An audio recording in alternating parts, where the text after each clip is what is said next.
Grab Yeah, God by hands. your heads.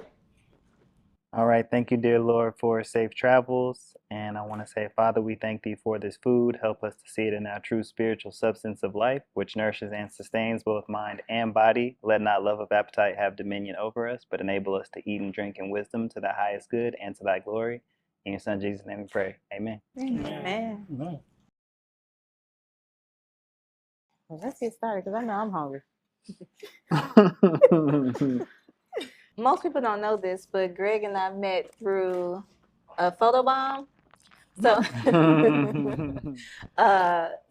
and you feel free to chime in because I know you have your part of the story. But Greg went to Howard, so but he's originally from Nashville. Nashville, and so he moved back after graduation. Well, sometime after graduation, and I was gonna say you want to tell the part about.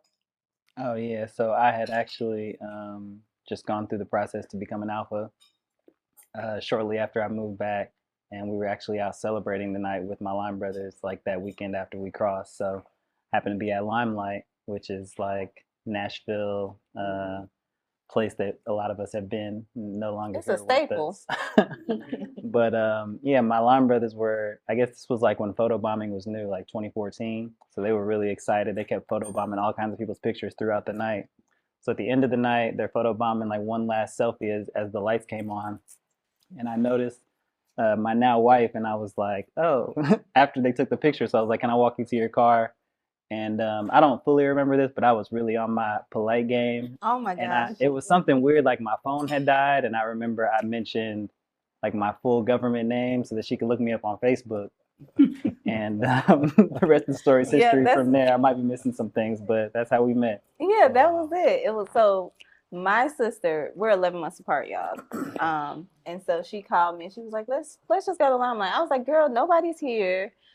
Limelight's dead. I had on jeans, a t-shirt. It was I was spring not break. feeling it. Yeah, That it was was it, spring yeah. break. And so they, you know how they do last call, and the lights came on. So my sister and I were like, let's take this selfie. And we didn't even know that they had joined. So they just hopped in on the side. And I just looked over and I was like, oh my gosh, who is this guy? He was like, can I walk you to your car? I was like, yes, you can. And yeah, your phone died or whatever. And so he spelled out his name. I'm Gregory Westbrook. Make sure you remember. And so I think maybe I friended you on Facebook or found you that way or something. And then that was it. That was it. And that was 10 years ago. In a couple of weeks to the day. I don't know if I believe in love at first sight, as people say that, but it definitely was attraction at first sight, and then just getting to know each other over the next couple of weeks. Because I think right after that, I went on a road trip with two of my friends, and so we talked on the phone for a couple of weeks before we were able to like go on our first date. And probably like a month before that, I had talked to my dad about the type of woman I wanted to date. And I was like, I'm interested in entrepreneurship. He's like, well, you got to find a girl that is interested in the same things that you are. And it just so happened that she had a business. And so when all the things and all the pieces started to align, it was like, oh, this is something like a sign. It's divine. And so that definitely drew us together. I feel the same way. Like when you asked that question, I was thinking about it because I was just gonna say attraction. Like as soon as I saw him, it was like, oh wow. And then our first date, I remember walking out the doorway and he met me like on the walkway, walked me to his car, walked around to open the door, and the thought that hit my head was like, oh, this is my husband. And then that was it. Yeah. It was divine.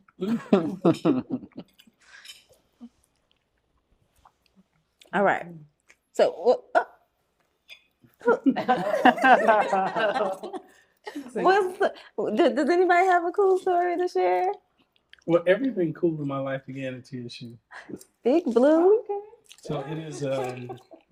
It's a freshman year, second semester, and I still remember the English teacher. His name was Mark Mazzoni, but this English teacher taught in a way that it was an alternate to engineering. So it was my first class where you're not writing, the whole entire class trying to keep up with notes, but you kind of get to come in and really listen to someone narrate whatever we're studying.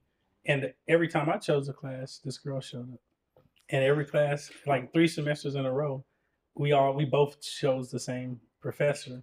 So we then took a class called the African Roots of Christianity with Dr. Bill Harding. And it was in that class that we first started to talk. But it definitely was around TSU education and the opportunity to kind of continue to grow and better individually and then kind of meet each other on this track. That's kind of the non-confrontational version. She got stories. That's the intellectual version. The politically correct version. Yeah. What's the real version? What's the real version of how you That's the stalked story me? I'm sticking with. Maybe that's stop, but I mean, no, what really happened was we did take these courses together. At the time, I was working full time and going to school full time. And so I really didn't have time for anybody. I worked from 3 to 11 at night. I took classes during the day. It was just, go to school, go to work, go to school, go to work. And there just happened to be one day that I had off during the week.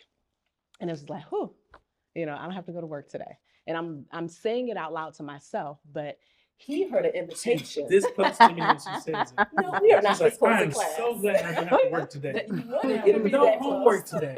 And I'm 100% available Don't do today. that. I said to myself, like, is she? I No, said, she oh, wait, wasn't. I know what this is. I said, She wasn't. and then I asked her, I said, I'm going to church to work with these kids tonight. Do you want to join me? She was like, sure. That was the first time we've ever had like a Conversation. was this introduction to go to this church and work with this youth group of kids, which I had just met 2 days ago. So it was I like didn't know. I was going to James Casey to work with kids that I met on Sunday, and this is now Tuesday. And the idea was I'd rather not go alone. So I found somebody who's willing to go with me. And we went that night and we talked. Like, we had definitely been in class together 3 semesters, but not really interacted. And on this night, we talked till probably 2 a.m. Sitting outside the church in the car. Everybody's gone home. We just sit down and talk and get to know each other. And everything I thought I knew about her, like, I thought she was a spoiled daddy's girl. Because I'm like, she wears business suits to class. Like, her dad must be rich. She's like, she wears suits, like jackets. We're wearing t-shirt, jeans. She is well put together. And in the end, it was like, no, I'm going to work. And so everything I thought I knew was completely wrong. And she's like, no, I'm here doing this thing, putting myself through school. This is my goal. This is my commitment. And all of that, the drive was intriguing and attractive. And the idea that I was so wrong for a year and a half, like looking at her, just thinking that this must be somebody who's well taken care of. And she said she didn't have time for people. I had no idea that I want to try to take care of anybody. I was like, yeah, I don't want to find a regular girl, not a business owner. A regular girl. The regular. Wow. Yeah. So I definitely think our conversations is what made me appreciate him more, because a lot of times guys at that time seem very superficial, and it's like, I don't have time for all of that. And so I think for us being able to have those long conversations made change my perspective. It was like, okay, so there are some guys here that got some sense, because I just didn't have time for all the kind of back and forth. I just, I have to go to work so I could be able to go to school. And so to be able to have those late nights, just in the car talking, was nice, and I think that is also carried over into our marriage, where he's just trying to save the world for some reason. And I think it started in undergrad. It was like we're figuring out how to solve problems, but we both were in engineering at the time. So our minds were geared to solving problems. And so it was just nice to have somebody that you could just kind of just figure out things together with. And so, yeah, I started liking him. And he was cute too, so that was helpful. I mean, that's always helpful. That's Okay, always and you're helpful. cute. Yeah. But yeah, that was a time. That's interesting that you say conversation is like a cornerstone and something that's carried over, because I feel the same way about us. We had to spend a lot of time apart when we first started dating, and the only thing we had was just those long talks, and it has carried over. It's like why we have such a good rapport with each other. I think it's the foundation of like just really getting to know the person that you're with beyond the being superficial. And I just found that a lot of guys, I wouldn't have used the word superficial. I would have used the word more like not that bright. No, seriously. She's a Montessori teacher, so she knows coded language. No, but I was in spaces with engineers, so they were intelligent men. But I think for me, I'm very community minded, and so while it's great that you have this amazing job at Boeing and all these places, what are you going to do with it? You know, and I think I was able to connect with Will because we were thinking about how we could, you know, better things at the church that we started attending. This is, you know, a couple, you know, weeks or months later. But then even just community wise, when we were doing the taking the Africana studies classes and kind of the professor was opening up our minds to like, you know, thinking beyond just the moment, the now, the job that you will get after, you know, you get your degree. How are you going to make your community better? And I think that really cemented in me. And to find somebody that shared that same perspective, that was also intelligent and didn't feel like a job defined them, you know, it was nice. It really was. And so, so I think that's what it was for me. It was like, oh yeah, you guys are great. Like GPA is far greater than mine, but it just What wasn't else? it. Yeah, What else else? you got? Yeah, what else is there? So, but yeah, I found one. It was nice. It was there. You want to move on to the next question, or did y'all want to answer the love story question? I We want can to move know. on. At least how y'all. I want to know. I want to know. Yes, I was a little different. A lot different. A lot different. I'm originally from Florida, West Palm Beach. Culinary arts training, Africana studies in high school. So Imhotep, I was, that black man. I wanted to know about the front of the house. I knew I was going to HBCU, Florida A&M, Bethune-Cookman. My mom wanted me to, but she said, "What about TSU?" We had a family that used to live in Florida. Actually, our minister of the church moved back to Nashville, so we had family up here.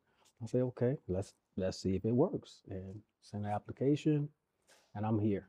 And the the the minister, and more so the minister's wife, come to find out, is her father's sister. I didn't know that at that time. So I came up here to go to TSU, further hopefully open my business one day, degree and things and all that nature. But so I came up here with child, actually, end up being married, second semester, with a house, 2 kids, full load. And at the same time, meeting Jewel at the same time here at that time. She was already working and all of that, but And going through a divorce. and going through a divorce at the same time. So so it's was a little bit different how we met, but similar in that after we went through my divorce and she's gone through her divorce, we became friends, found out more about our connection with each other that I didn't know. I don't know if it's, like you said, love at first sight, but the attraction, the experience, the business mindset, been there, done that before, not having to go through a lot of the nuance of a new relationship and marriage because you've done all of that. So years older than I am as well. So Yeah, there's a big age difference. and it was a challenge. Yeah. And I couldn't turn away a challenge. Yeah. So for me, I was running away from love. Like my divorce, my marriage was so bad that I was like, I ain't never getting married again. Because I got married so young. I got married right out of college. And best father to my kids ever, but the worst husband ever, right? and we're all friends now, all of us. But what attracted me to him was he was so attentive to my pain. I'm like, he's so young, how could he know? But he was the most focused, passionate, committed young man of his age that I'd ever met in my life. And I started at TSU working at such a young age after graduating from MTSU. I was always around a lot of men. I was in facilities, right? So I was in a leadership position. I was managing men. I had TSU football players as my work study students, so I'm seeing a lot of immature, wilding out type of young guys. And then he comes along. I'm like, he's how old? That could not be possible. So again, it was just for me, trying not to ever love again, but his consistency, his maturity, his being focused, he knew what he wanted, right? Even though he knew his marriage was not going to work and he had to move forward with taking care of his kids, he was like, I knew that I was going to love you when I saw you. And I'm like, me? Not me, because I ain't trying to love nobody right now, right? But he was so determined that he was going to show me how to love again. And I learned how to love again with him. And it was, again, there's a 10-year gap between us. So there's a generation between us. So I had to learn to like his music again. He already liked my music, right? He loved my music.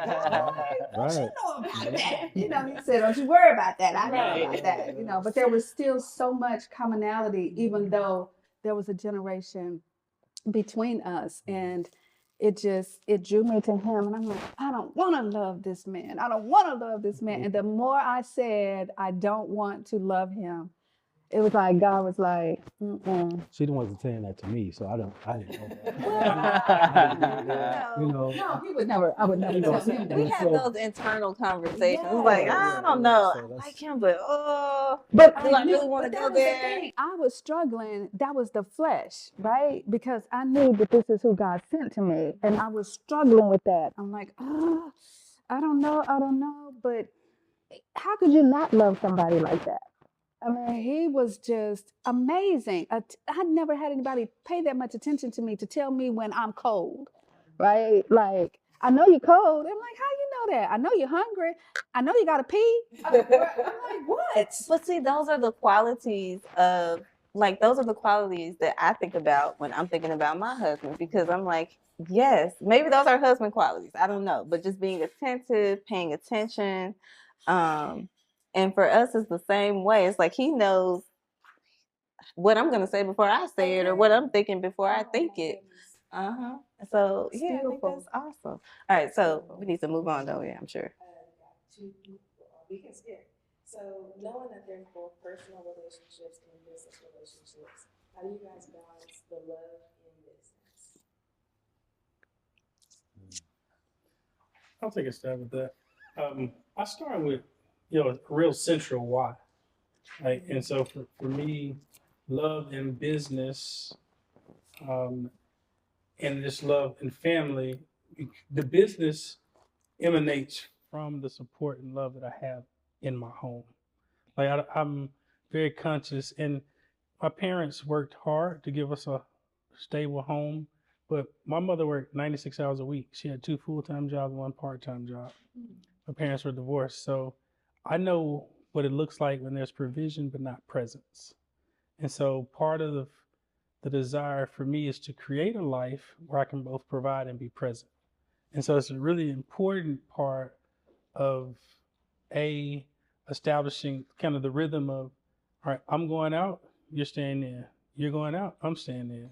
And this exchange of us both being able to pursue those things we're passionate about in creating a business and creating a community solution, because the business is connected to community. Like that's core for us. Otherwise, the why doesn't work out. And these sacrifices that you have to make. I mean, starting the school meant for about 5 years, we lived on a piece of a salary, and it was 1, not 2. Yeah. And the idea is that at that future time, we use the savings to then go somewhere else, and that's part of how Nia House was started. And then now you've got 2 somethings that came off that 1 investment. But that agreement to, work with less, to you support me while I go out and I support you while you go out. There's no amount of success in business that's possible without that. And that's why that why stays in place. And it's difficult because part of, what the measure of success is trying to individualize who is successful. And so in the corporate space where I started, it is, in those environments, your wife is a fixture, is speaking plainly. And I'm like, no, my wife, I can't be here without her. And it makes it possible. So I think that's part of it for me, is just remembering that, before we go out to pursue anything, why we're pursuing it. And that whether you're in the middle of the business or you're behind the scenes, it can't happen without you. Anybody else wanted to jump in? So, well, I did have a follow-up question. So, from my understanding, so Greg and I, we went all in together, full-time business together. I know that you run a Montessori. You was full-time before me. Well, I was full-time before you, but that was only like a couple of months. Like 8. Wow. It was 8 months? Wow. Yeah. So I was working. We were saving for the wedding, and you were wedding planning and managing the business. Yeah, our story is a little bit tricky because I was, see, you made me miss, I forgot my point. But going back to what you were saying, when I took the leap, I was working in corporate America and I was stressed out because I had my business on the side. I started breaking out into hives and it just wouldn't stop. It was for months. And so I just came home one day and was like, Greg, I'm ready to just make the leap. And he was like, yeah, girl, I've been waiting on you. Let's go. But obviously it took him a little bit longer to wrap up some things because we were planning a wedding and I decided to do that. So that was just random. But going back to what you were saying about your why being the fixture and the fact that you all have separate businesses, right? So yeah, but it's an overlap. We were talking about this earlier. It's an overlap. Whether you have businesses together or separately, because you're a unit, the one affects the other. So when people talk about balance with love and business, in my mind, it's like there's never really balance. There's a harmony, there's a synergy that you have to create, and it's a constant dance, right? It's a constant give and take. So Absolutely. yeah. Any thoughts about that? How do you balance? Well, I'm a Libra, so I'm God. But Are you a Libra? I second that. Oh my gosh. hey now, and both left-handed wives. Okay, too. Yeah. No, but I think that going back to the conversation I had with my dad and just what I wanted in my life, I always looked at business as something that I would want to do with a partner. And so those things kind of happened at the same time. Like I fell in love with you and your business at the same time, right? So it's like, for us, our story is interesting because I ended up being her marketing director because that was my passion at the time while we're getting to know each other. And now I'm like working part-time for her business, right? But I didn't necessarily like get a signed contract or a paycheck. It was just one of those things that came with the territory. And so as we move through that and other businesses that we started along the way, it just made sense to continue to rely on that bond that we had built. Yeah, it's interesting that you say that. Like one of our first dates, I was like, I'm having a fashion show. You want to come and just hang out? And I remember you being there. And then I was like, I have to do this photo shoot for my website. So do you want to come and help out? He was like, yeah. And then all of a sudden, we're just like figuring out how to do it, make it work. So And I think that was with us as well because he was on the hospitality side. I was not hospitality. I'm business, right? I'm all about business. And so I had a consulting firm. So I would consult other small businesses on how to start businesses. And so when he said, I'm going to start my own catering business, I'm like, oh, cool. And so he was at the Marriott at that time. And I just knew you had it, in him to do. So he started his business. And one time he said, I can't do the gig. I'm like, what do you mean? He said, I'm not gonna be able to do it. You're gonna have to do it. I'm like, do what? Two other gigs that I need to be at the same time. So, I mean, of course, he cooked the food, but then I had to go do all the setup. But I had watched him intentionally all of these years do it. And so he trusted me, and that made me feel real confident, right? So I did it, and it was like, I think it was like 85 people that I had to, get ready and serve and all that kind of stuff. And I was so excited to be able to call him and say, hey, I did it. And I didn't hurt anybody either. I did it. And so it was all about supporting his dream, because from day one, he was always in my corner, pushing me for whatever I wanted to do. So, of course, even if it meant serving people, I would have to do that. And now it's just natural. I feel like I'm the hospitality queen now. Yes. And that goes back to what you said earlier about the why. For us, it always goes back to we want to make an impact in the world. So that reason is always stronger than whatever could possibly come between us. Part of the way that I show love to someone is how I kind of insert myself into their dream and vision and help them carry it out. So I think with Will, he's definitely a visionary. So he always is, kind of thinking about how we can improve and how we make things better, that kind of thing. And I think for us, I feel like some of the most intimate moments we have is when we are having those conversations and bouncing ideas back and forth, and just kind of I'm shooting down some of his stuff and he's shooting down some of my stuff, and we're trying to figure it out. And I think some of that connection that happens in the exchange of ideas and approaches to things, I think allows us to get to even know each other's thought processes, and have that confidence that you spoke about, like, okay, no, I know that he has it. I know that she has it, right? Because we have been in this process of building, and it's a very intimate and I always feel like the school is my baby, right? So, and I take pride in the quality of my work, and so I don't just hand it over to anybody, but I would entrust him with doing things. And I would like to say vice versa. But I think the balancing of love is also even stepping back and saying, okay, let's put this, put it down for a minute. He's better at it than I am, where he's like, okay, every Thursday, let's just break away, right? Because we do have two separate businesses, and it does, they're heavy, as all businesses are.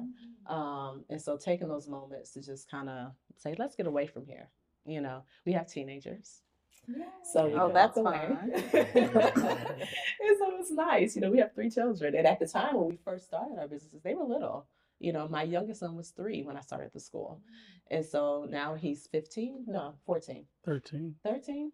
Yes. He'll be 14. Yeah, he'll be 14. Yeah, he's like me. Like me. You won't tell him. You won't tell him. It's okay. No, You won't say that. He is at the teen age. At that point, age doesn't matter. You almost gone. So, but I think, being able to do that has been helpful for us. Yeah. I mean, I will add, though, that there's been a lot of hard times. Yeah. Oh, yeah. And hard times for us have not necessarily been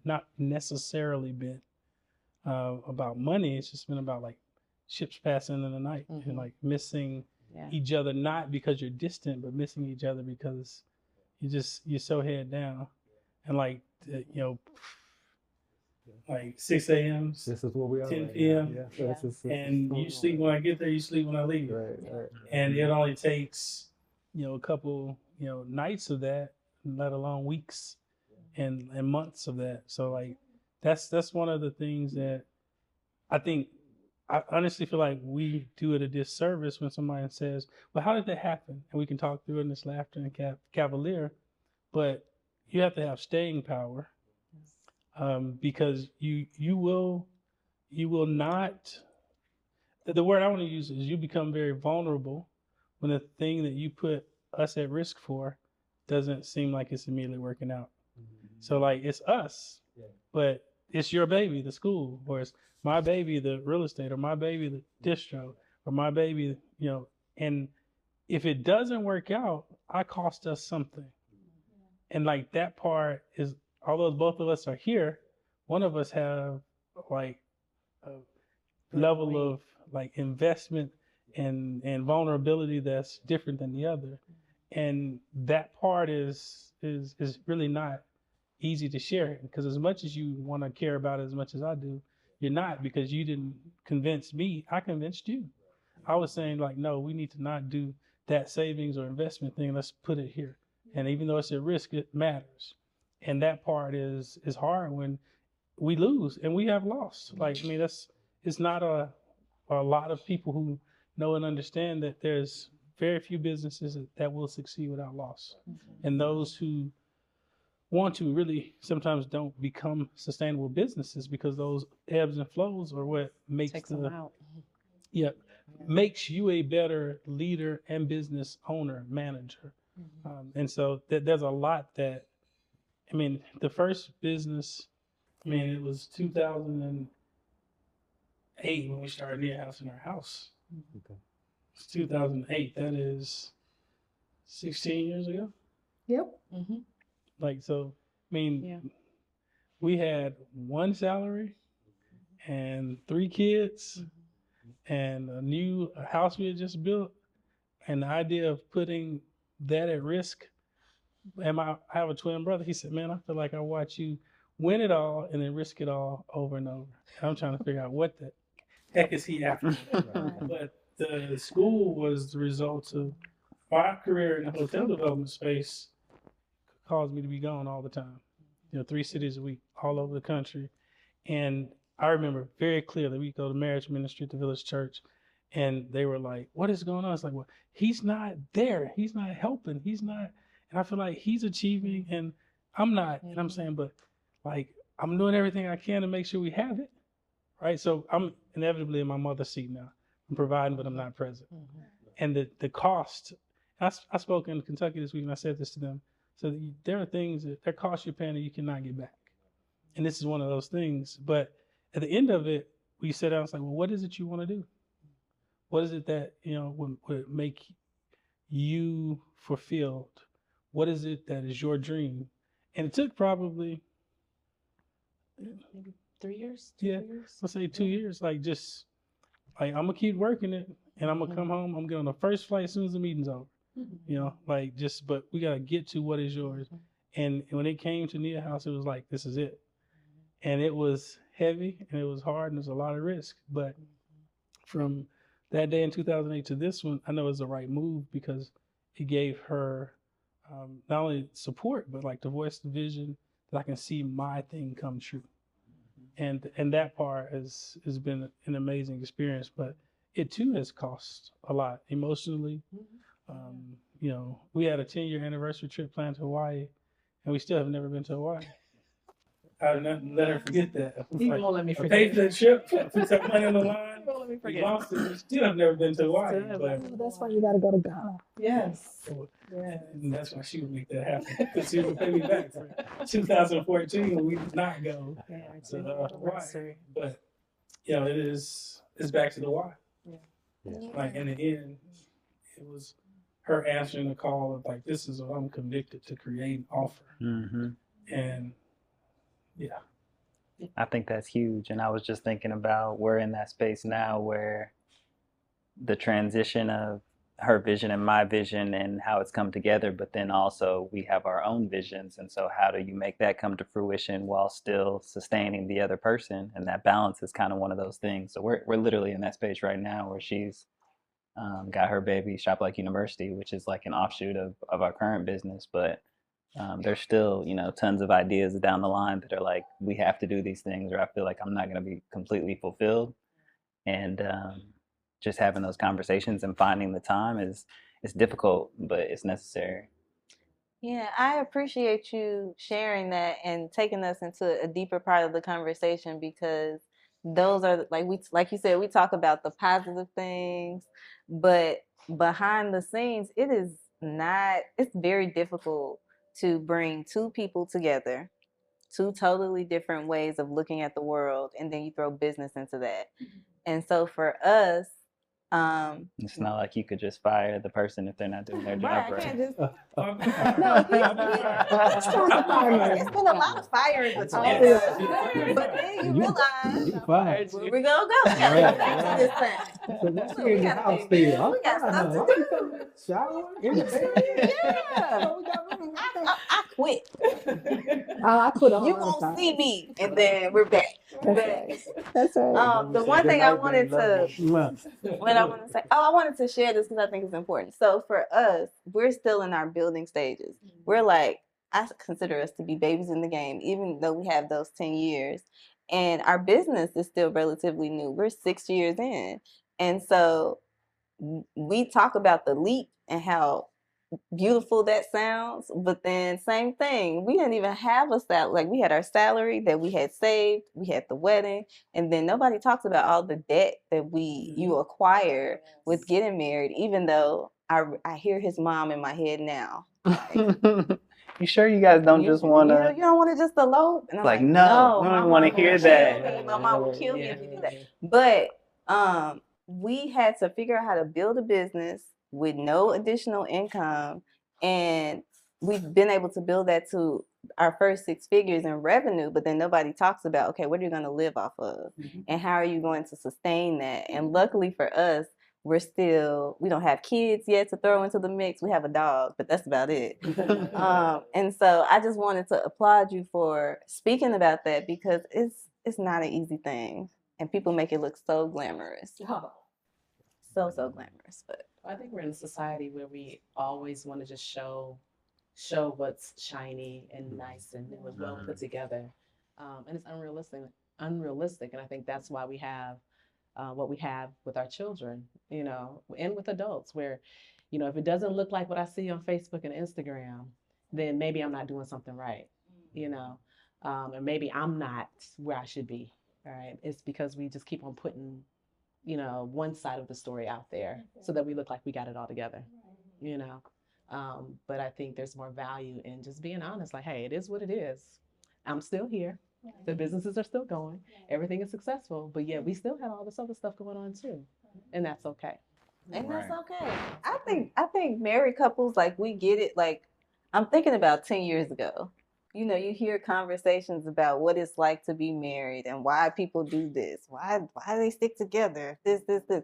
And then when you're in it, it's like, it's a whole different perspective that you can't necessarily explain to people who haven't done the work to make something as important as a marriage or a unit or your family and business, be successful. So, yeah. So being married, I feel like we always go through like challenges day to day. What would you guys say is your one biggest challenge? Day-to-day challenges? Just overall Okay. marriage. Can we raise hands? Yeah, go ahead. Nah, go ahead. I got something. That church bring up. The cost, and the cost is time. Mhm. One of the biggest challenges is time. How to get everything, my agenda for the day, her agenda for the day, our agenda for the day, and still have some quality time. Yeah, some us time there. That has been the most challenging, not because we haven't tried to do date night. The business kind of dictates that now, or the businesses, dictate when we can spend time together. So just fighting through that to say, okay, the business got to stop right now. We have to make that time matter, because like you said, we don't get it back. It doesn't come back. I agree. I It's think gone. that's my biggest frustration with him and with me, is that I'm like, that can wait. But his thing is, no, it can't wait. And so we get into a push and pull on what can wait, what can't wait. And then I end up seeing it his way after I pout for a while, but because I'm a pouter. But I have to let him lead. I have to respect that he is the head of the household. I have to show him that he is my king. See, we do a lot of talking, a whole lot of lip service. But if we're not showing what our mouth is saying, it's just lip service. And again, with the generation thing, I was always like, well, I know because I've lived longer than you have, blah, blah, blah, blah. But it's not even about that. I think that until I realized through the word of God, what God wanted me to do for this man that I say that I love and I want to be with for the rest of my life, it was more chaos. I had to change my thinking about time because none of it belongs to us anyway. It all belongs to the Creator. So I had to kind of change and pivot the way I was thinking about the time and respect that even if what he says ends up being a mistake, he's still the head. I gotta deal with it if I want to truly say that I'm in this marriage to support and be there for my husband. So if, let's just say the business doesn't work, I know I got a man, he'll go out and work 5 jobs to make sure that we have what we need. That is the trust that I have in him. So yeah, the time is crazy, but I'm learning more that the time is not promised to us anyway. I could walk out here tomorrow and be gone, or he could be gone. So let's just value this time that we have right now. Don't even worry about the rest because we keep getting blessed every single day. So that's just, thank you for saying that. Thank you for listening. I just love it. Did y'all, do you all, are we ready for the next course? Yes, we could. Well, do you want to answer this question first and then do the course? So how do you get this 2-part question? Well, I wanted to answer this question though, with the challenge for sure. And then we can do the dinner. Is that okay? So, because I was really thinking about that. So it's two things. The biggest challenge for myself was very similar to you, doing the self-work necessary to understand that I'm a part of whatever problems or issues or roadblocks that come up. It's not just your fault. Like, he needs to change it. He needs to do this. You don't say. Really? Wow. I had no idea. You know what? See, that's what growth is about. But Yes. I had to really start to look in the mirror. And I think the moment that I realized that I needed to work on myself, our relationship got stronger and stronger and stronger bit by bit. Because, which brings me to the other part of the challenge, is I believe a lot of conflict comes with couples because we don't really take the time or have the capacity to really try to understand the other person. Mm-hmm. And so I am a child of a divorced home. So my parents got divorced when I was 10. And so my whole world is shaped around what that experience was like for me. Greg's parents has been together for 43 years now. And so and I'm a city girl, not city girl, but I came from the city. He grew up in the suburbs. So there are so many different ways that we look at the world. And earlier on, I used to judge him so much for just the way he looked at the world. And I think now we've really come to that understanding of, like you said, it might not be the right decision. It might be a mistake. It might be a choice that you made, but you're in your own individual journey as a man, and I'm going to support that because that's what I signed up for. All right. I love it. So I wanted to piggyback on that. You talked about like the self-work. So I've considered myself to be a know-it-all. And so it took me, really? I think that's one of my biggest challenges for us was just feeling like, because I'm the man, we're going to do what I say, and this is right because I say so, not based on any data or any actual research or any experience, just because this is what I think, this is how I look at it, and this is how we're going to go. And just learning that that's not the way the world works and not the way really anything works. And so she had started her self-work journey, and I was like, her over there reading those self-help books and stuff. It's like, yeah, you know what I mean? And it's just like some of the ones that I've read recently have just been life-changing. And so that's part of the reason why we're writing this book, but just yeah, I think that's really the biggest challenge is just understanding that in order to grow in a relationship, you have to work on yourself. It's like beyond necessary, and that's not really something that people teach you when you're early in your getting married days. Or in relationships in general. I think people think you're gonna get together and then this person is just gonna fit into my life. You're just gonna fit Like a puzzle piece. exactly how, and that's just not the way it is. So